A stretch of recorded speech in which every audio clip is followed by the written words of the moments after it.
మల్లన్న ఏరు దాటిన తర్వాత బోడమల్లన్న రేవంత్ రెడ్డి పరిస్థితి కాంగ్రెస్ పరిస్థితిలో ఉంది. ఎలక్షన్లు అయిపోయినాయి. ఎట్లా లక్ష్మణ్ గారు గెలిచారు. మళ్ళీ ఎలక్షన్ వస్తే నిజంగా నీకు గద్దెల మీద ప్రేమ ఉంటే, ఆ వర్గాల మీద ప్రేమ ఉంటే, నీకు అధికారం ఉన్నప్పుడు, నీకు శక్తి ఉన్నప్పుడు అదే సోదరుని పెట్టాలి కదా. ఎందుకు పెట్టలే? నీకు మహిళా శక్తి మీద నమ్మకం లేదు కాబట్టి పెట్టలే. టీఆర్ఎస్ పార్టీకి మహిళా శక్తి మీద నమ్మకం ఉంది కాబట్టి మళ్ళీ నివేదిక సోదరుని గారు ఇక్కడ పెట్టినా. ఇవాళ పార్టీ మారిన వాళ్ళ శక్తితోటి కాంగ్రెస్ పార్టీని గెలిపించాలని చెప్పి రేవంత్ రెడ్డి గారు కలలు కంటున్నాడు. ఇక్కడ కొంతమంది ఉన్నారు, వాళ్ళ పేర్లు చెప్పారు, వాళ్ళ జాతకాలు మీకు తెలుసు.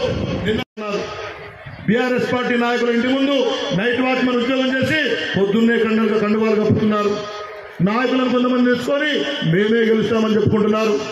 కానీ మీ అందరి సాక్షిగా చెప్తున్నారు, మీ బలం చూసిన తర్వాత ఈ కండువాలు మార్చిన వాళ్ళు ఏం చేయలేరు. కండువాను గుండె మీద కప్పుకున్నటువంటి ప్రతి సోదరి మన ఎవరైతే ఇక్కడ ఉన్నారో మీ అందరి సాక్షిగా మళ్ళీ టీఆర్ఎస్ పార్టీ గెలుస్తుందనే విశ్వాసం నాకు కనబడతా ఉంది. ఒక యువ నాయకురాల్ని జీవితం అంతా కంటోన్మెంట్కి అంకితం చేస్తాను, మా నాయన ఎట్లయితే సేవ చేసినాడో కంటోన్మెంట్కు అదేవిధంగా సేవ చేస్తానని వచ్చిన మీ అందరి ముందుకు వచ్చిన నివేదిక సోదరిని మీరందరూ కూడా ఆశీర్వదించాలి, కడుపులో పెట్టుకోవాలి.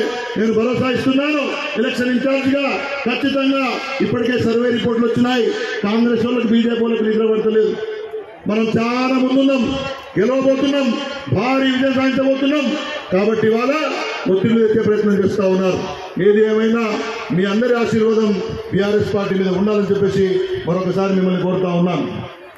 ఒక్కసారి కేసీఆర్ ప్రభుత్వం చేసినటువంటి యొక్క సేవను గుర్తు చేసుకోవాలని చెప్తా ఉన్నాను.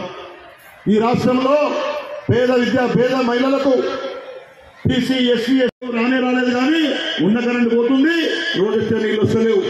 కాబట్టి ఇవన్నీ అర్థం చేసుకొని మరి నివేదిక గారిని జీవించాల్సిందిగా కోరుతూ ఖచ్చితంగా కంటోన్మెంట్ అభివృద్ధి కోసం బీఆర్ఎస్ పార్టీ కట్టుబడి ఉంటుందనే విషయాన్ని కూడా మీ అందరికీ కూడా చెప్తూ నేను ముగిస్తా ఉన్నాను.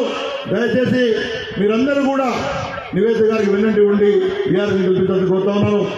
జై తెలంగాణ! నివేదిక గారి కారు గుర్తు చేయి, నివేదిక గారి కారు గుర్తు చేయి. ధన్యవాదాలు. రమణ శ్రీనాథ్ గారికి ధన్యవాదాలు తెలియజేస్తూ మరి పెద్దలు మన మంత్రి ఎక్స్ మినిస్టర్ మరి మల్లారెడ్డి గారిని మాట్లాడాల్సిందిగా కోరుతా ఉన్నాం. మహిళలందరినీ కూర్చోవాల్సిందిగా కోరుతా ఉన్నామమ్మా.